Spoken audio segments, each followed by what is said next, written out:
So ayan guys, magluluto tayo ngayon ng kalderitang pitso ng baboy. Pakuluan muna at itatapon ng tubig.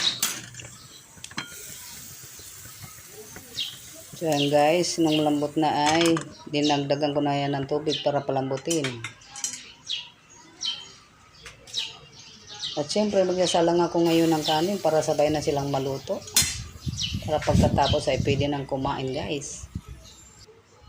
So ayan, nilagay ko na ang powder ng mamasitas para dyan sa kalderita.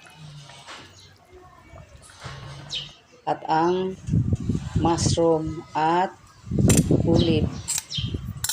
Ayan ang ingredients natin guys.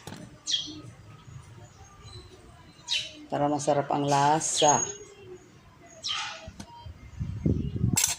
Wala masyadong ingredients guys. Yun lang, mamasitas powder. So, ito na nga guys. At luto na siya. Pwede nang kumain. Kain tayo guys. Ayan na. Thank you for watching.